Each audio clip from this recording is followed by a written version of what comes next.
नमस्कार दोस्तों, स्वागत है एक नए वीडियो में। हम लोग एडुटेरिया के न्यू बुक एनसीईआरटी आधार सीरीज में दिया हुआ प्रैक्टिस सेट देख रहे हैं। आज प्रैक्टिस सेट नंबर 9 देखेंगे, जिसमें दिया हुआ 100 प्रश्नों को फुल डिटेल सॉल्यूशन करेंगे। काफ़ी इंपॉर्टेंट प्रश्नों का संग्रह है, आप इसे पूरा जरूर देखें। आज का जो सीरीज है वह शास्त्र विषय प्रश्न पत्र पर आधारित है। तो आइए शुरू करते हैं पहले प्रश्न से। पहला प्रश्न है कि 20वीं शताब्दी के पूर्वार्ध के दौरान भारतीय अर्थव्यवस्था के संबंध में निम्न कथनों पर विचार कीजिए और बताइए कि कौन से कथन सही है। तो इस समय भारत की राष्ट्रीय आय की वार्षिक समृद्धि दर 4% से अधिक रही, ये गलत है। कितने रही? 2% से कम ही रही है, तथा प्रति व्यक्ति उत्पाद वृद्धि दर तो मात्र आधा प्रतिशत ही रह गई थी। और इस समय प्रति व्यक्ति उत्पाद वृद्धि दर 2% से नहीं, उत्पाद वृद्धि दर मात्र आधा प्रतिशत ही रह गई थी। कितनी? आधा प्रतिशत ही रह गई। तो ये दोनों स्टेटमेंट जो है वो गलत है। तो आंसर हो जाएगा डी, ना तो 1 और ना ही 2 सही है। ब्रिटिश औपनिवेशिक शासन के अंतर्गत भारतीय अर्थव्यवस्था के संबंध में निम्न कथनों पर विचार कीजिए और उपयुक्त में से कितने कथन सही है ये बताइए। तो भारत मूलतः एक कृषि अर्थव्यवस्था वाला देश था। दूसरा है, इस दौरान कृषि अधीन क्षेत्र के प्रसार के कारण कुल कृषि उत्पादकता में वृद्धि हुई, लेकिन कृषि उत्पादकता में कमी होते गई। तो इसका आंसर जो हो जाएगा वो हो जाएगा ऑप्शन ए। केवल एक स्टेटमेंट सही है, वो भी दूसरा स्टेटमेंट ही सही है। नेक्स्ट है, सूची 1 और सूची 2 को सुमेल करना है। एक तरफ लेखक है, एक तरफ पुस्तक का नाम है। डॉक्टर राजेंद्र प्रसाद ने कौन से पुस्तक लिखे हैं? तो डॉक्टर राजेंद्र प्रसाद ने लिखे हैं इंडिया डिवाइडेड। रमेश चंद्र दत्त ने लिखे हैं कौन सा? तो economic history of India, economic history of India. Baden Pavel ने कौन से पुस्तक लिखे हैं? The land system of British India, the land system of British India. Answer कौन सा हो जाएगा? तो आंसर हो जाएगा बी, 3-2-1। 19वीं शताब्दी के उत्तरार्ध में भारत में कुछ आधुनिक उद्योगों की स्थापना होने लगी थी। उन उद्योगों में शामिल थे, क्या क्या शामिल थे? तो आंसर हो जाएगा सूती वस्त्र उद्योग थे और पटसन उद्योग थे। सही जवाब हो जाएगा ऑप्शन ए, केवल 1 और 2 सही जवाब हो जाएगा। 20वीं शताब्दी के पूर्वार्ध में भारत में किन किन उद्योगों की स्थापना हुई थी? 20वीं शताब्दी के पूर्वार्ध में कूट का प्रयोग करके सही उत्तर को चुने। तो सीमेंट उद्योग हो गया था, Tata iron and steel company ये भी हो जाएगा, और चीनी उद्योग ये भी हो जाएगा। तो आंसर जो हमारे पास हो जाएगा ऑप्शन बी, 1, 2 और 3। 20वीं शताब्दी के आरंभिक वर्षों में लोहा और इस्पात उद्योग का विकास प्रारंभ हो गया था। Tata iron steel company TISCO, क्या है? टिस्को की स्थापना 1907 ईस्वी में हुई। दूसरे विश्व युद्ध के बाद चीनी, सीमेंट, कागज आदि के कुछ कारखाने भी स्थापित हुए थे। नेक्स्ट है, निम्न कथनों पर विचार कीजिए और कूट का प्रयोग करके सही उत्तर बताइए। ब्रिटिश भारत की जनसंख्या का विस्तृत ब्यौरा सबसे पहले वर्ष 1881 की जनगणना के तहत एकत्रित किया गया था, ये बिल्कुल सही है। जनांकीय संक्रमण के द्वितीय सोपान का आरंभ वर्ष 1921 के बाद माना गया है, ये भी सही है। जनांकीय संक्रमण के द्वितीय सोपान के दौरान यह पाया गया था कि उस दौरान कुल मिलाकर साक्षरता दर 20% अधिक थी, तो ये हमारे पास गलत हो जाएगा। कुल मिलाकर साक्षरता दर जो है वो 16% से भी कम ही थी। तो आंसर जो हो जाएगा 1 और 2 स्टेटमेंट सही है, सी सही हो जाएगा। औपनिवेशिक काल के दौरान भारत की व्यावसायिक संरचना के संबंध में निम्न कथनों पर विचार कीजिए और कितने कथन सत्य है ये बताइए। और इसका सही आंसर हो जाएगा ए, केवल 1। कृषि सबसे बड़ा व्यवसाय था जिसमें 80 से 85% जनसंख्या लगी हुई थी, तो ये गलत था। कृषि सबसे बड़ा व्यवसाय था जिसमें 70 से 75% जनसंख्या लगी हुई थी। विनिर्माण क्षेत्र में 20% जनसंख्या कार्यरत थी, तो ये भी गलत है। कितनी कार्य थे? विनिर्माण तथा सेवा क्षेत्रों में कितनी थी? तो विनिर्माण में 10% था और सेवा क्षेत्रों में जो था वो 15 से 20% था। तो आंसर जो हमारे पास सी सिर्फ सही है, इसलिए केवल 1 जो है स्टेटमेंट सही है। भारत में योजना का मुख्य उद्देश्य विकास की एक ऐसी प्रक्रिया प्रारंभ करना था जो रहन सहन के स्तर को ऊंचा उठाए तथा लोगों के लिए समृद्ध एवं वैविध्यपूर्ण जीवन के नए अवसर उपलब्ध कराए। यह ध्येय किस पंचवर्षीय योजना से संबंधित है? और इसका सही आंसर हो जाएगा ऑप्शन ए, प्रथम पंचवर्षीय योजना से संबंधित है। अगला है, निम्न में से कितने युग्म सही सुमेलित है? हमें बताना है कि कितने युग्म है जो सही सुमेलित। पूंजीवादी अर्थव्यवस्था मांग एवं पूर्ति का बाजार की शक्तियों पर निर्भर होना, बिल्कुल सही। समाजवादी अर्थव्यवस्था वस्तुएं एवं सेवाओं का वितरण लोगों की आवश्यकताओं के आधार पर है, ये भी सही है। मिश्रित अर्थव्यवस्था पूंजीवादी एवं समाजवादी गुणों का समावेश, ये भी सही। तो आंसर जो हो जाएगा ऑप्शन सी, सभी तीनों जो है वो क्या है? सही है। नेक्स्ट है पूंजीवादी अर्थव्यवस्था के संबंध में निम्न कथनों पर विचार करें और बताएं कि सही उत्तर कौन सा है। तो इस अर्थव्यवस्था में उत्पादित वस्तुओं को विभिन्न व्यक्तियों के बीच वितरण उनकी आवश्यकताओं के अनुसार होता है, ये गलत है। इस अर्थव्यवस्था में वही वस्तुएं उत्पादित की जाती है जिनसे देश के घरेलू या विदेशी बाजारों से लाभ प्राप्त किया जा सके, तो ये सही है। इस अर्थव्यवस्था में यदि श्रम की अपेक्षा पूंजी सस्ती हो तो उत्पादन की अधिक श्रम प्रधान विधियों का प्रयोग होता है, तो ये गलत है। आंसर जो हो जाएगा ऑप्शन डी केवल 2 जो है वो सही है। बाजार अर्थव्यवस्था में, जिसे पूंजीवादी अर्थव्यवस्था भी कहते हैं, उन्हीं उपभोक्ता वस्तुओं का उत्पादन होता है जिनकी बाजार में मांगे है।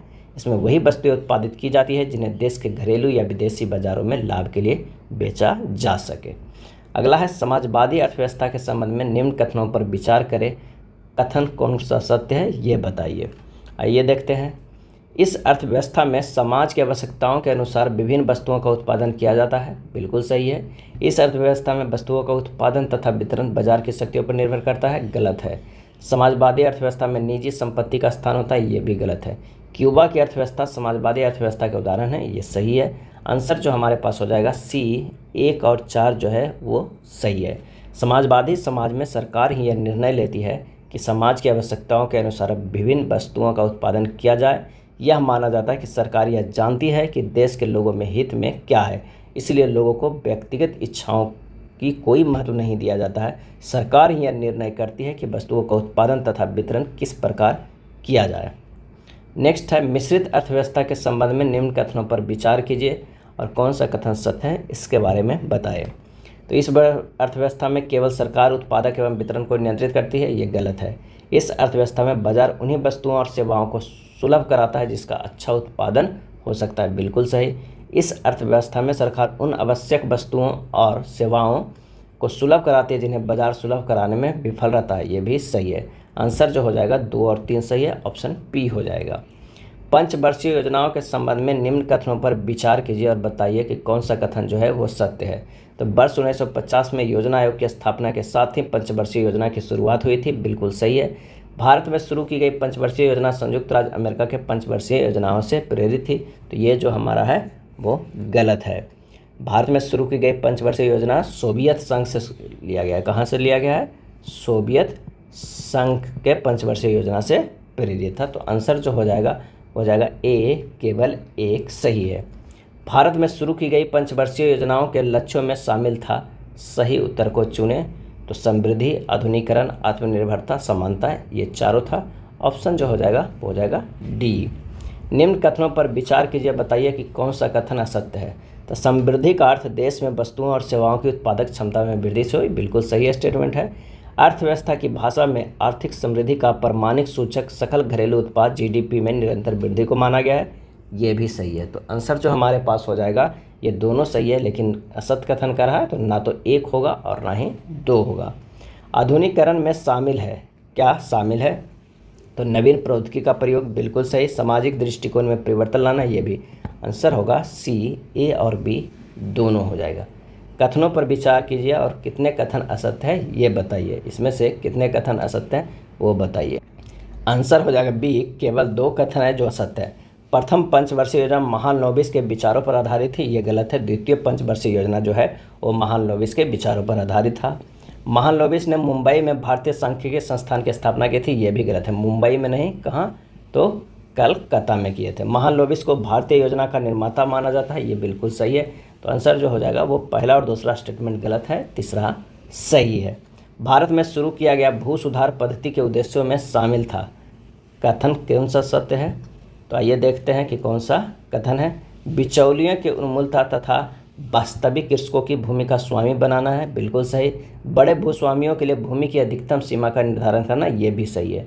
पूर्ण रूप से बड़े भूस्वामियों की भूमि की मालिकाना हक से बेदखल करना, ये गलत है। आंसर जो हो जाएगा केवल 1 और 2 सही है, ऑप्शन ए सही हो जाएगा। निम्न कथनों पर विचार कीजिए और कौन सा कथन सत्य है ये बताइए। तो हरित क्रांति के पहले चरण में HYV बीजों का प्रयोग पंजाब, आंध्र प्रदेश, तमिलनाडु, कर्नाटक, पश्चिम बंगाल जैसे अधिक समृद्ध राज्यों तक ही सीमित रहा, ये गलत है। हरित क्रांति के पहले चरण में HYV बीजों का लाभ केवल गेहूं पैदा करने वाले क्षेत्रों को ही मिल पाया, ये बिल्कुल सही है। हरित क्रांति के द्वितीय चरण में HYV बीजों को प्रौद्योगिकी का विस्तार कई राज्यों तक पहुंचा और कई फसलों का लाभ हुआ, ये भी सही है। आंसर जो हो जाएगा 19 के डी, केवल 2 और 3 जो है वो सही है। अगला है विपणित अधिशेष क्या है? विपणित अधिशेष क्या है? और इसका सही जवाब जो हो जाएगा वो हो जाएगा ऑप्शन ए, किसानों द्वारा उत्पादन का बाजार में बेचा गया अंश। यदि किसान बाजार में बेचने की जगह इस उत्पादन को अधिकांश भाग स्वयं ही उपभोग करे तो अधिक उत्पादन से अर्थव्यवस्था पर कुल मिलाकर कोई फर्क नहीं पड़ेगा। दूसरी ओर यदि किसान पर्याप्त मात्रा में अपना उत्पादन बाजार में बेच सके तो अधिक उत्पादन का निश्चित ही अर्थव्यवस्था पर प्रभाव पड़ सकता है। किसानों द्वारा उत्पादकता का बाजार में बेचा गया अंश ही विपणित अधिशेष कहलाता है। नेक्स्ट है हरित क्रांति के संबंध में निम्न कथनों पर विचार कीजिए और कूट का प्रयोग करके सही उत्तर को चुनें। तो हरित क्रांति के फलस्वरूप खदानों की कीमतों में उपभोग की अन्य वस्तुओं की अपेक्षा कमी आई है, बिल्कुल सही। हरित क्रांति के फलस्वरूप खदानों की कीमतों में कमी के कारण निम्न आय वाले वर्गों का लाभ हुआ है, ये भी सही है। उपेक्षित आगंतुकों के संबंध में सरकार ने छोटे किसानों की सहायता के लिए कोई विशेष कदम नहीं उठाया था, तो गलत है। आंसर जो हो जाएगा ऑप्शन ए, केवल 1 और जो 2 है वो सही है। निम्न कथनों पर विचार कीजिए और कौन से कथन सत्य है ये बताइए। तो भारत में 1950 से 90 की अवधि में यद्यपि GDP में कृषि के अंशदान में तो भारी कमी आई है, पर कृषि पर निर्भर जनसंख्या के अनुपात में नहीं, तो ये बिल्कुल सही है। 1990 तक भारत देश की 75% जनसंख्या कृषि कार्य में लगी थी, ये गलत है। आंसर जो हमारे पास जो हो जाएगा वो कौन सा हो जाएगा? तो वो हो जाएगा ए, केवल 1 जो है वो सही हो जाएगा। 1950 तक 67.5% थी और 1990 तक घटकर जो है वो 64.90% ही रही थी कृषि कार्य में लगा हुआ। नेक्स्ट है निम्न कथनों पर विचार कीजिए और कौन सा कथन असत्य है ये बताइए। कौन सा कथन असत्य है? वो भारत में औद्योगिक नीति प्रस्ताव 1958 को अंगीकार किया गया था, तो नहीं, कब का? 1956 का अंगीकार किया गया था। औद्योगिक नीति प्रस्ताव को द्वितीय पंचवर्षीय योजना का आधार बनाया गया था, बिल्कुल सही है। औद्योगिक नीति प्रस्ताव के अनुसार उद्योगों को वर्गीकरण में प्रथम वर्ग में वे उद्योग शामिल किए गए थे जो निजी स्वामित्व के थे, ये भी गलत है। औद्योगिक नीति प्रस्ताव के अनुसार उद्योगों को वर्गीकरण में द्वितीय वर्ग में वे उद्योग शामिल किए गए थे जो सार्वजनिक स्वामित्व के थे, ये भी गलत। तो आंसर जो हो जाएगा ऑप्शन कौन सा सही हो जाएगा? सी हो जाएगा। असत्य कथन है 1, 3 और 4 है। निम्न कथनों पर विचार कीजिए और कौन सा कथन सत्य है। तो ग्राम विकास को प्रोत्साहित करने के लिए लघु उद्योगों का प्रयोग किए जाने के उद्देश्य से वर्ष 1956 में ग्राम तथा लघु उद्योग समिति का गठन हुआ था, ये जो है वो गलत है। लघु उद्योगों की परिभाषा किसी इकाई की परिसंपत्तियों के लिए या दिए जाने वाले न्यूनतम निवेश के संदर्भ में दी जाती है, ये भी गलत है। आंसर जो हो जाएगा वो जाएगा डी, ना तो 1 ना तो 2 सही है। अगला प्रश्न है आयात प्रतिस्थापन नीति का उद्देश्य है और इसका सही आंसर हो जाएगा ए, आयात के बदले घरेलू उत्पादन के द्वारा घरेलू बाजार में वस्तुओं का पूर्ति करना। नेक्स्ट है औद्योगिक विकास पर विभिन्न नीतियों के पड़ने वाले प्रभाव के संबंध में निम्न कथनों पर विचार कीजिए और बताइए कि कौन सा जो कथन है वो सही है। तो औद्योगिक क्षेत्र द्वारा प्रदत्त GDP का अनुपात 1950-51 में 13% से बढ़कर 1990-99 में 26% हो गया। 1950-51 से 1990-99 की अवधि के दौरान भारतीय उद्योग केवल सूती, वस्त्र और पटसन तक ही सीमित था, तो ये कथन जो है वो ना तो 1 सही है और ना ही 2 सही है। आंसर हो जाएगा डी। प्रथम 7 पंचवर्षीय योजनाओं के दौरान भारत के औद्योगिक क्षेत्र की उपलब्धियां वस्तुतः उल्लेखनीय रही है। औद्योगिक क्षेत्र द्वारा प्रदत्त GDP का अनुपात 1950-51 में 13% से बढ़कर 1990-91 में कितना हो गया था? 24.6% हो गया था। GDP से उद्योगों में हिस्सेदारी में बढ़ोतरी विकास का एक महत्वपूर्ण सूचक है। इस अवधि के दौरान औद्योगिक क्षेत्र की 6% वार्षिक समृद्धि दर प्रशंसनीय है। भारतीय उद्योग सूती, वस्त्र और पटसन तक ही सीमित नहीं थे। वस्तुतः औद्योगिक क्षेत्र प्रायः सार्वजनिक क्षेत्र के कारण विविधतापूर्ण बन गया था। तो दोनों स्टेटमेंट जो है वो गलत है। 1980 के दशक में भारतीय अर्थव्यवस्था के संदर्भ में निम्न कथनों पर विचार कीजिए और कौन सा कथन सही है ये बताइए। तो इस समय भारत में आया आर्थिक संकट का मुख्य कारण अकुशल प्रबंधन था, बिल्कुल सही है। इस दौरान निर्यात की वृद्धि इतनी तीव्र रही कि आयात की समृद्धि से कोई तालमेल नहीं हो पा रहा था, ये गलत है। आंसर जो हो जाएगा केवल 1 जो है वो सही है। नई आर्थिक नीति 1991 के संबंध में निम्न कथनों पर विचार कीजिए और कौन सा कथन सत्य है ये बताइए। तो भारत में नई आर्थिक नीति की घोषणा विश्व बैंक और अंतर्राष्ट्रीय मुद्रा कोष की शर्तों को मानते हुए की थी। बिल्कुल सही। इस नीति का उद्देश्य अर्थव्यवस्था में अधिक स्पर्धापूर्ण व्यावसायिक वातावरण की रचना करना तथा फर्मों के व्यापार में प्रवेश करने और उनकी समृद्धि में आने वाली बाधाओं को दूर करना। ये सही है। तो दोनों स्टेटमेंट सही है। आंसर जो हो जाएगा ऑप्शन सी 1 और 2 दोनों सही है। नई आर्थिक नीति 1991 के तहत समस्त नीतियों को स्थायित्वकारी एवं संरचनात्मक सुधार के उपाय के रूप में वर्गीकृत किया गया है।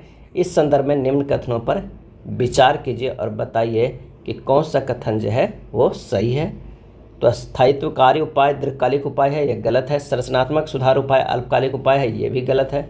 अस्थायित्वकारी उपाय का उद्देश्य अर्थव्यवस्था की कुशलता को सुधारना और अर्थव्यवस्था के विभिन्न क्षेत्रों को अनियमितताओं को दूर कर भारत की अंतर्राष्ट्रीय स्पर्धा क्षमता को संवर्धित करना, ये भी गलत है। और ये भी स्टेटमेंट जो गलत है। तो आंसर जो हो जाएगा वो डी 1, 2, 3 और 4 चारों स्टेटमेंट जो है वो गलत है। उसमें से कोई भी कथन सत्य नहीं है।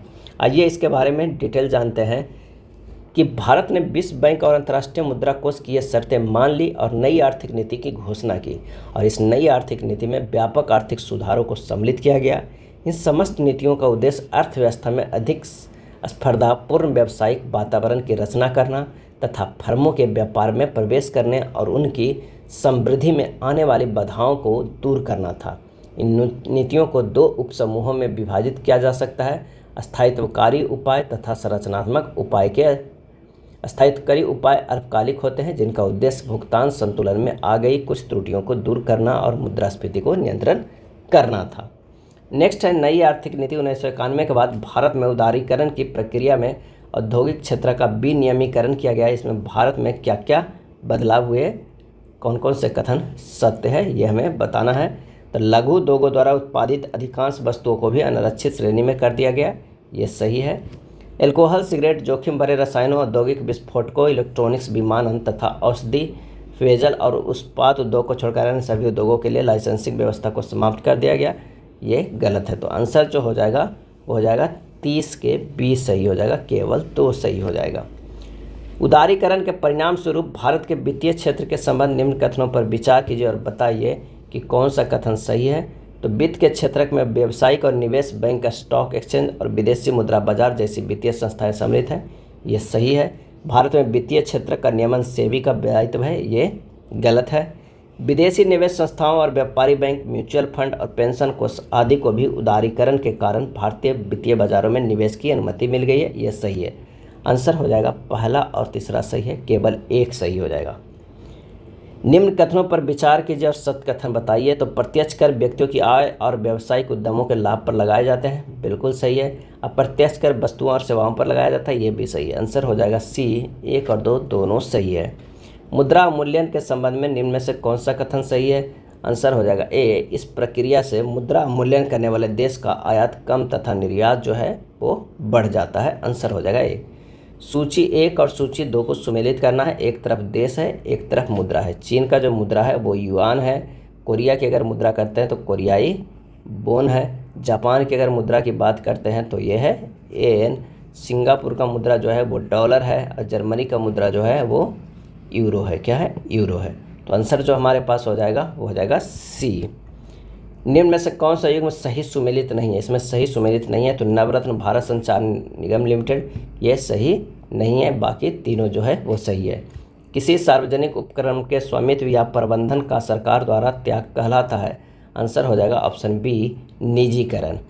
किन भारतीय कंपनियों के संबंध में विचार किया जाए कि में कौन सी कंपनी विदेशों में भी कार्यरत है। तो Tata steel, HCL, doctor Reddy's laboratory ये तीनों जो है विदेशी में है। तो आंसर हो जाएगा डी 1, 2 और 3 तीनों। निम्न कथनों पर विचार कीजिए और कौन सा कथन सत्य है ये बताइए। व्यापार और सीमा शुल्क महासंघिक का प्रवर्तित अंतर्राष्ट्रीय मुद्रा कोष है, तो ये गलत है। व्यापार और सीमा शुल्क महासंधि की रचना विश्व व्यापार प्रशासक के रूप में 23 देशों ने मिलकर 1950 में की थी, ये भी गलत है। आंसर हो जाएगा ना तो डी, ना तो 1 और ना तो 2 सही है। विश्व व्यापार संगठन, व्यापार और सीमा शुल्क महासंघिक गैट के प्रवर्तित विश्व व्यापार संगठन WTO का गठन जो हुआ था 1995 में किया गया था और उस महासंधि की रचना विश्व व्यापार प्रशासक के रूप में 23 देशों ने मिलकर कब किया था। तो 1948 में किया था। उसका ध्येय सभी देशों को विश्व व्यापार के समान अवसर सुलभ कराना था।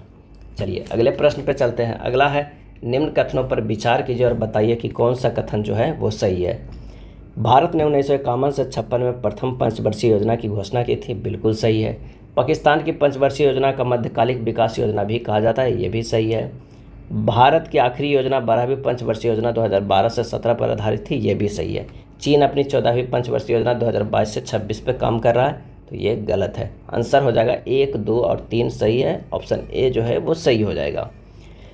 चीन की अर्थव्यवस्था के संबंध में निम्न कथनों पर विचार कीजिए, कौन सा कथन सही है ये बताइए। तो वर्ष 1958 में ग्रेट लीप फॉरवर्ड अभियान शुरू किए जाने का उद्देश्य बड़े पैमाने पर देश का औद्योगिकरण करना था, बिल्कुल सही है। चीन में कम्युनल पद्धति के अंतर्गत लोग सामूहिक रूप से उद्योगों में कार्य करते थे, ये गलत है। आंसर हो जाएगा ऑप्शन ए। कथनों पर विचार कीजिए और कौन सा कथन असत्य है ये बताइए। चीन सबसे बड़ा राष्ट्र है एवं चीन की जनसंख्या गणना तो भारत और पाकिस्तान से अधिक है, तो ये गलत हो जाएगा। चीन और पाकिस्तान की तुलना में भारत की जनसंख्या वृद्धि अधिक है, ये भी जो है वो गलत हो जाएगा। आंसर जो हो जाएगा ऑप्शन क्या हो जाएगा, सी। 1 और 2 दोनों जो कथन है वो गलत है, क्या है वो गलत है। सकल घरेलू उत्पाद के संबंध में निम्न कथनों पर विचार कीजिए, कौन सा कथन सत्य है ये बताइए। पाकिस्तान का जीडीपी भारत के जीडीपी का लगभग 11% है, तो ये जो हमारा है वो सही है। भारत का जीडीपी चीन की जीडीपी का लगभग 48% है, ये गलत है। आंसर जो हो जाएगा केवल 1 सही है। निम्न में से कौन स्वास्थ्य व्यय का हिस्सा नहीं है, और इसका जो सही आंसर हो जाएगा वो हो जाएगा कौन सा, तो उपरोक्त में से कोई नहीं। कौन स्वास्थ्य व्यय का हिस्सा नहीं, तो उपरोक्त में से कोई नहीं। निम्न कथनों पर विचार कीजिए और कितने कथन जो है वो सत्य है ये बताइए। तो चीन और पाकिस्तान में भारत के अपेक्षा नगर में रहने वाले लोगों का अनुपात अधिक है। चीन में स्थलाकृतिक जलवायु दशाओं के कारण कृषि के लिए उपयुक्त क्षेत्र अपेक्षाकृत कुल भूमि क्षेत्र का लगभग 10% है। चीनी में कुल कृषि योग्य भूमि भारत में कृषि क्षेत्र की 35% है। तो कितने कथन सत्य है, तो आंसर जो हो जाएगा बी, केवल 2 कथन जो है सत्य है। क्या है डिटेल, तो चीन और पाकिस्तान में भारत की अपेक्षा नगर में रहने वाले लोगों का अनुपात अधिक है, ये तो पहला स्टेटमेंट सही हो जाए। दूसरा है, चीन में स्थलाकृति तथा जलवायु दशाओं के कारण कृषि के लिए उपयुक्त क्षेत्र अपेक्षाकृत कम, अर्थात कुल भूमि क्षेत्र का लगभग 10% है। कुल भूमि क्षेत्र का लगभग 10%, तो ये भी सही है। चीन में कुल कृषि योग्य भूमि भारत के कृषि का 35% है, तो नहीं 35% नहीं है, 40% है, तो ये स्टेटमेंट गलत है। तो यानी केवल 2 स्टेटमेंट जो है वो सही है। व्यक्ति की उपार्जन क्षमता का संवर्धन निम्न में से कौन करता है, आंसर हो जाएगा ऑप्शन डी, प्रशिक्षण, श्रम बाजार की जानकारी, प्रवसन और स्वास्थ्य, ये सभी करते हैं। क्या करते हैं, ये सभी करते हैं। नेक्स्ट है, विकासशील देशों में मानव पूंजी के संबंध में निम्नलिखित कथनों पर विचार कीजिए और असत्य कथन का चयन करें। मानव पूंजी की समृद्धि तेजी से हो रहा है, बिल्कुल सही है। प्रति व्यक्ति वास्तविक आय की वृद्धि मानव पूंजी समृद्धि की तुलना में धीमा है, ये भी सही है। तो असत्य इसमें से कोई नहीं, ना तो 1 और ना ही 2 है। निम्न कथनों पर विचार कीजिए और सत्य कथन का चयन कीजिए। मानव विकास का विचार मानव को किसी साध्य की प्राप्ति का साधना मानता है, ये गलत है। मानव पूंजी के परिप्रेक्ष्य में मानव स्वयं साध्य भी है, ये भी गलत है। आंसर हो जाएगा डी, ना तो 1 और ना ही 2 सही है। अब शोषित क्षमता का अर्थ है, आंसर होगा ए, पर्यावरण के अपक्षय को सोखने की योग्यता से है। निम्न कथनों पर विचार कीजिए और बताइए कि कौन सा कथन जो है वो सत्य है। तो आइए देखते हैं। क्लोरीन अपक्षय की समस्या का कारण सप्ताह मंडल में क्लोरीन और ब्रोमीन के ऊंचे स्तर से हैं, बिल्कुल सही है। क्लोरोफ्लोरोकार्बन्स का उपयोग रेफ्रिजरेटर में होता है, ये भी सही है। पराबैंगनी विकिरण की अधिकता पादप्लवक यानी फिटोप्लैंक्टन की वृद्धि को बढ़ा देता है, ये गलत है। आंसर जो हो जाएगा 1 और 2 सही है, ए ऑप्शन सही हो जाएगा। कथनों पर विचार कीजिए और कौन कथन सही है। तो 1979 से 1990 के बीच ओजोन स्तर में लगभग 5% की कमी आई थी, बिल्कुल सही है। ब्रोमाइन यौगिक तत्व का अन्य नाम हैलोन भी है, तो ये भी सही। आंसर हो जाएगा सी, 1 और 2 दोनों सही है। वैश्विक उष्णता के संबंध में निम्न कथनों पर विचार कीजिए और बताइए कि कौन सा कथन जो है वो सही है। तो 1750 के पूर्व औद्योगिक स्तरों से अब तक CO2 और CH4 के वायुमंडलीय संकेंद्रण में क्रमशः 31% और 149% की वृद्धि हुई है, बिल्कुल सही है। 1997 में क्योटो प्रोटोकॉल ग्रीन हाउस गैसों के उत्सर्जन में कमी करने से संबंधित है, तो ये भी सही है। आंसर हो जाएगा सी, 1 और 2 दोनों सही है।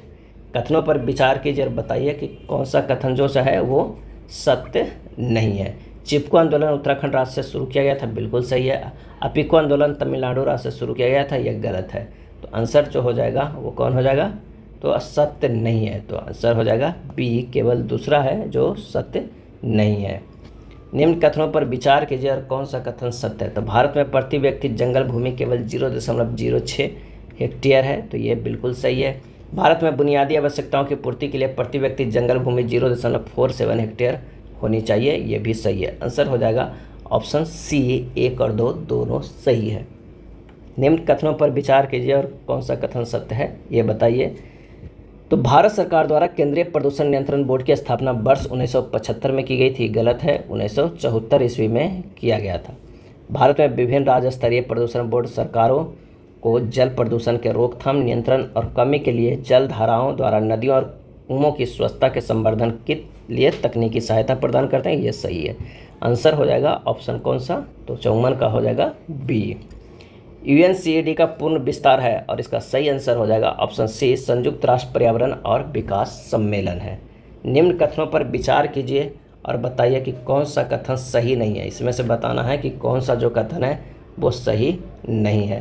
तो आइए देखते हैं। किसी देश में 2 वर्षों में उत्पादित सभी वस्तुओं और सेवाओं के कुल मौद्रिक मूल्य उस देश का सकल घरेलू उत्पाद कहलाता है, तो ये तो गलत है। आयात एवं निर्यात के संबंध में किसी देश का निबल अर्जन धनात्मक हो सकता है यदि निर्यात का मूल्य आयात की अपेक्षा कम हो, ये गलत है। आयात एवं निर्यात के संबंध में किसी देश का निबल अर्जन ऋणात्मक हो सकता है यदि आयात का मूल्य निर्यात की अपेक्षा अधिक रहे, तो ये सही है। आंसर जो हमारे पास हो जाएगा वो पहला और दूसरा जो है वो सही नहीं है, तो ए हो जाएगा। आयात एवं निर्यात के संबंध में किसी देश का निबल अर्जन शून्य हो सकता है जब आयात एवं निर्यात का मूल्य समान हो। निम्न कथनों पर विचार कीजिए और बताइए कि कौन सा जो कथन है वो सही है। तो ये दोनों कथन जो है वो सही नहीं है। आंसर हो जाएगा ऑप्शन डी, ना तो 1 और ना ही 2 सही है। सकल राष्ट्रीय उत्पाद में योगदान देने वाले सभी क्रियाकलापों को हम आर्थिक क्रियाएं कहते हैं। वे सभी व्यक्ति जो आर्थिक क्रियाओं में संलग्न होते हैं श्रमिक कहलाते हैं, चाहे वे उच्च या निम्न किसी भी स्तर पर कार्य कर रहे हों। नेक्स्ट है, कथनों पर विचार कीजिए और सत्य कथन का चयन कीजिए। तो 1894 में ब्रिटिश इंडिया के वायसराय विक्टर अलेक्जेंडर ब्रूस थे, बिल्कुल ये जो है वो सही है। मिट्टी की जुताई करने वाले ही अधिकार के साथ जीते हैं, श्रृंखला के शेष लोग उनके आश्रय की रोटी खाते हैं, यह कथन महात्मा गांधी का है, तो ये जो है वो स्टेटमेंट जो है वो गलत है। तो आंसर हो जाएगा केवल 1।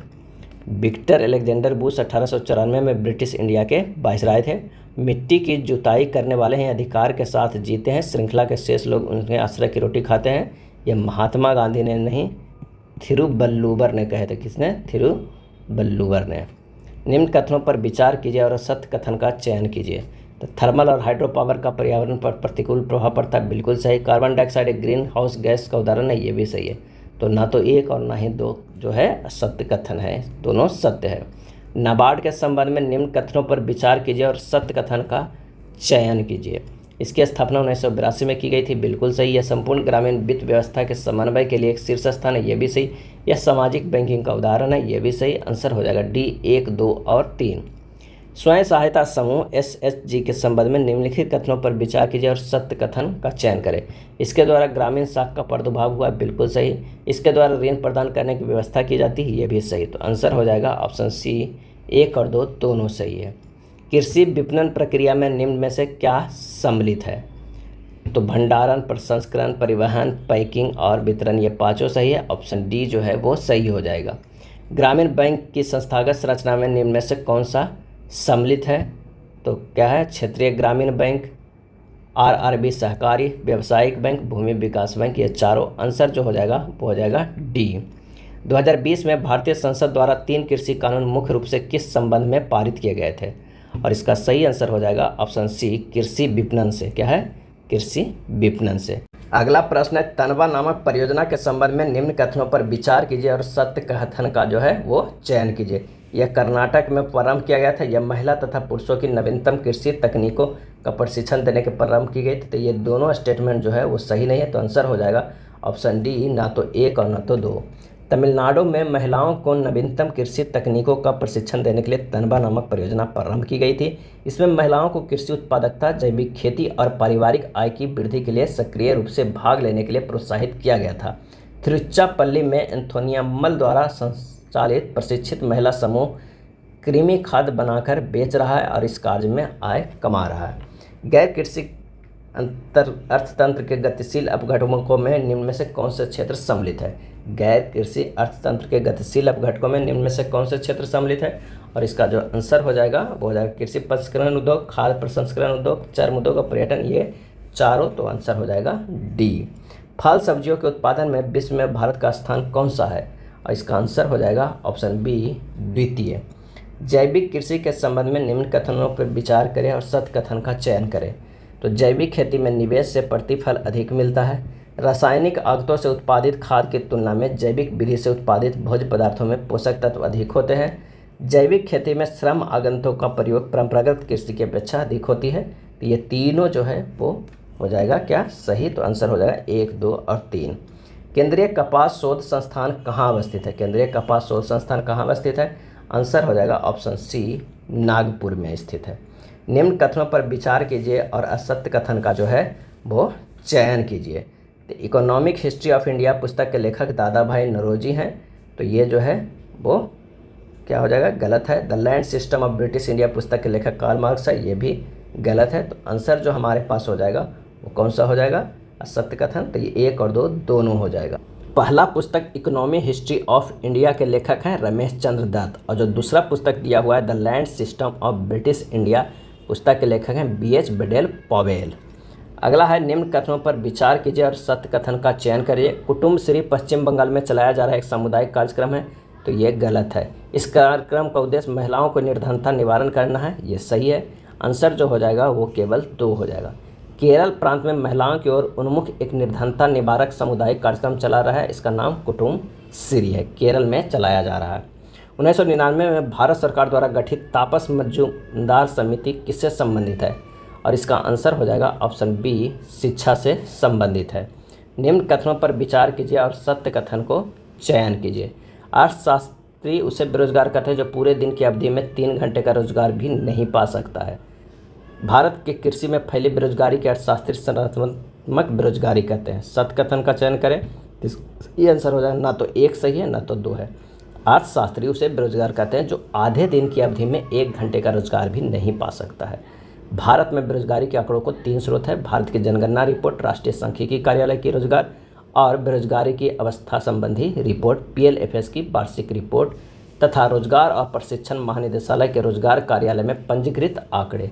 यद्यपि इन स्रोतों से बेरोजगारी के जो है वो भिन्न भिन्न अनुमान किए गए हैं। ये हमें बेरोजगारी के लक्षणों तथा देश में प्रचलित बेरोजगारी के प्रकारों के विषय में जानकारियाँ उपलब्ध कराते हैं। भारत में कृषि में फैली बेरोजगारी के अर्थशास्त्री प्रच्छन्न बेरोजगारी कहते हैं। नेक्स्ट है निम्न कथनों पर विचार कीजिए और सत्य कथन का चयन कीजिए। सभी सार्वजनिक क्षेत्रक प्रतिष्ठान जो है संगठित क्षेत्रक माने जाते हैं, बिल्कुल सही है। 20 या अधिक कर्मचारियों को रोजगार देने वाले निजी क्षेत्रक प्रतिष्ठान संगठित क्षेत्रक माने जाते हैं, तो ये गलत है। आंसर जो हो जाएगा ऑप्शन ए। निम्न कथनों पर विचार कीजिए, सत्य कथन का चयन कीजिए। नकारात्मक पर्यावरण प्रभावों की अवसर लागत बहुत अधिक होती है, बिल्कुल सही है। गरीबी और अकाल पुस्तक के लेखक PC महालनोबिस है, तो ये जो है वो गलत है। अमर्त्य सेन की पुस्तक है, किसकी है? PC महालनोबिस के नहीं है, किसकी है? अमर्त्य सेन की पुस्तक है जो है गरीबी और अकाल। तो आंसर जो हो जाएगा ऑप्शन ए सही हो जाएगा। शिक्षा के संबंध में निम्न कथनों पर विचार कीजिए और सत्य कथन का चयन कीजिए कि कौन इनमें से सत्य कथन है। तो केंद्र सरकार शिक्षा उपकर लगाती है जिससे प्राप्त राजस्व को प्राथमिक शिक्षा पर व्यय हेतु सुरक्षित रखा जाता है, ये बिल्कुल सही है।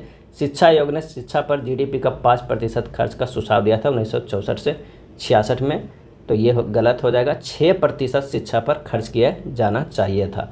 तो आंसर जो है वो 2 सही है, तो आंसर ऑप्शन बी हो जाएगा। अगला है निम्न कथनों पर विचार कीजिए और सत्य कथन का चयन कीजिए। एडवर्ड बोरवियर ने भावी पीढ़ी को सुरक्षित करने पर जोर दिया था, यह गलत है। ब्रुटलैंड कमीशन ने धारणीय विकास की परिभाषा बुनियादी स्तर पर गरीबों के जीवन में के भौतिक मानकों को उठाने के संदर्भ में दी है, तो ये भी गलत है। आंसर हो जाएगा सी 1 और 2। एडवर्ड बोरवियर ने धारणीय परिभाषा बुनियादी स्तर पर गरीबों के जीवन के भौतिक मानकों को ऊंचा उठाने के संदर्भ में दी है। नेक्स्ट है महान सर्वहारा सांस्कृतिक क्रांति का आरंभ किया था, और इसका आंसर हो जाएगा ऑप्शन सी माओ। मिथाइल क्लोरोफॉर्म कहा जाता है, और इसका सही आंसर हो जाएगा ऑप्शन बी ट्रिक्लोरोथेन को। निम्नलिखित कथनों पर विचार करें और बताएं ऊपर दिए गए कथनों में कौन सा जो है वो सही है। तो प्रथम सूचना रिपोर्ट शब्द भारतीय दंड संहिता में निर्दिष्ट नहीं है, तो ये बिल्कुल जो है वो सही है। दूसरा है पुलिस स्टेशन की प्रत्येक जनरल डायरी जीडी की एक प्रति उच्च पदस्थ अधिकारियों और संबंधित न्यायिक मजिस्ट्रेट को भेजी जाती है, गलत है। जनरल डायरी जीडी एक आंतरिक पुलिस रिकॉर्ड है जिसे शिकायतकर्ता को प्रदान करना आवश्यक नहीं है, तो ये जो है वो सही है। आंसर हो जाएगा सी, केवल 1 और 3 जो है वो सही है। नेक्स्ट है गैर कानूनी गतिविधि रोकथाम अधिनियम यूएपीए के संदर्भ में निम्नलिखित कथनों पर विचार करें और ऊपर दिए गए कथनों में कौन सा सही है ये बताइए। तो यहाँ पर देखते हैं कि अधिनियम के तहत केंद्र सरकार को संगठनों को आतंकवादी संस्थाओं के रूप में नामित करने का व्यापक अधिकार दिया गया है, यह स्टेटमेंट सही है। यह कानून केवल भारतीय नागरिकों पर लागू होता है और केवल तभी जब अपराध भारत के क्षेत्र के भीतर होता है, तो ये गलत है। आंसर जो हो जाएगा ए सही हो जाएगा। नेक्स्ट है निम्नलिखित कथनों पर विचार कीजिए, बताइए कि कौन सा सही है। तब पंचेश्वर बहुउद्देशीय परियोजना भारत और नेपाल के बीच महाकाली संधि के हिस्से के रूप में विकसित किया जा रही है, बिल्कुल सही है। परियोजना का मुख्य लक्ष्य दोनों देशों के बीच सीमा का सीमांकन करना, ये गलत है। आंसर हो जाएगा ऑप्शन ए, केवल 1 है। निम्नलिखित में से किसने स्टीड फोर्स डिफेंडर के नाम से जाने जाने वाला सैन्य अभ्यास आयोजित किया?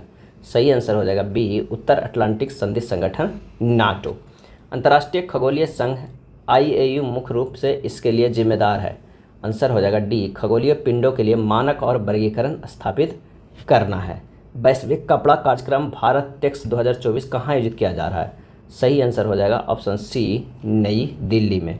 निम्नलिखित में कौन सा national initiative for proficiency and reading with understanding and numeracy Bharat mission का उद्देश्य है?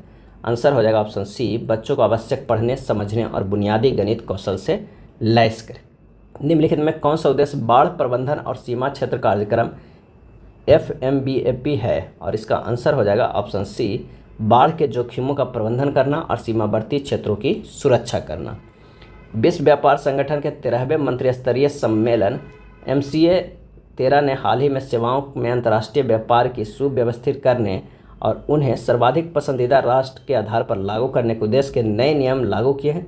निम्नलिखित में कौन सा सदस्य देशों के लिए नियम को निहितार्थ है? और इसका आंसर हो जाएगा सी, सभी सदस्य देशों को अन्य सदस्य देशों के सेवा प्रदाताओं को समान स्तर की बाजार पहुंच प्रदान करनी चाहिए। हाल ही में समाचारों में देखी गई टीवी सोमनाथन समिति का उद्देश्य क्या है? आंसर हो जाएगा बी, विभिन्न क्षेत्रों में एक समान नो योर कस्टमर KYC मानदंडों को सुव्यवस्थित और जो है अंतिम रूप देना है। नेक्स्ट है निम्नलिखित में कौन सा भारत के गार्विनी GA2 AI मॉडल का उद्देश्य है? और इसका आंसर हो जाएगा बी, गर्भाशय के दौरान भ्रूण की उम्र का सटीक निर्धारण करना। आइलैंड ऑन द एयर अभियान कार्यक्रम हाल ही में खबरों में देखा गया, यह किससे संबंधित है? और इसका सही आंसर हो जाएगा बी, दुनिया भर के द्वीपों पर शौकिया रेडियो ऑपरेटरों की स्टेशनों से जोड़ना। भारत का पहला स्वदेशी हरित हाइड्रोजन अंतर्देशीय जलमार्ग जहाज किस राज्य में लॉन्च किया गया है? आंसर हो जाएगा ऑप्शन सी, तमिलनाडु में। हाल ही में किस देश ने डेंगू बुखार के तेजी से बढ़ते मामलों के कारण स्वास्थ्य आपातकाल घोषित किया है? और इसका सही आंसर हो जाएगा ऑप्शन ए, पेरू। विश्व की पहली वैदिक घड़ी भारत के किस राज्य में स्थापित की गई? और इसका सही आंसर हो जाएगा ऑप्शन बी, मध्य प्रदेश में। T20 अंतर्राष्ट्रीय क्रिकेट इतिहास में सबसे तेज शतक का रिकॉर्ड किस खिलाड़ी ने बनाया? आंसर हो जाएगा B, John Nicolaas Loftie Eaton ने। नामीबियाई cricketer John Nicol Loftie Eaton ने केवल 33 गेंदों में T20 अंतर्राष्ट्रीय क्रिकेट इतिहास में सबसे तेज शतक बनाकर क्रिकेट इतिहास रच दिया है और नेपाल के कुशल मल्ला का पिछला रिकॉर्ड तोड़ दिया है। ईटन ने यह उपलब्धि नेपाल के खिलाफ खेले गए T20 मैच में हासिल किया है। देश का पहला सेमीकंडक्टर फैब्रिकेशन प्लांट किस राज्य में स्थापित किया जाएगा? और इसका आंसर हो जाएगा डी, गुजरात में। हाल ही में चर्चा में रहे मेलानोचलामिस द्रौपदी निम्नलिखित में से किससे संबंधित है? आंसर हो जाएगा बी, एक समुद्री प्रजाति। भारत और किस देश के बीच समुद्र लक्ष्मण अभ्यास आयोजित किया गया था? और इसका आंसर हो जाएगा ऑप्शन बी, मलेशिया के साथ। ग्लोबल रिसोर्सेज आउटलुक रिपोर्ट किसके द्वारा जारी की जाती है? और इसका सही आंसर हो जाएगा ए, UNEP के द्वारा जारी किया जाता है। यह था एडुटेरिया के NCERT प्रैक्टिस सेट, जिसमें दिया हुआ 100 प्रश्नों को फुल डिटेल सॉल्यूशन किया गया। अगर वीडियो अच्छा लगा तो लाइक एंड शेयर कर दीजिएगा। धन्यवाद।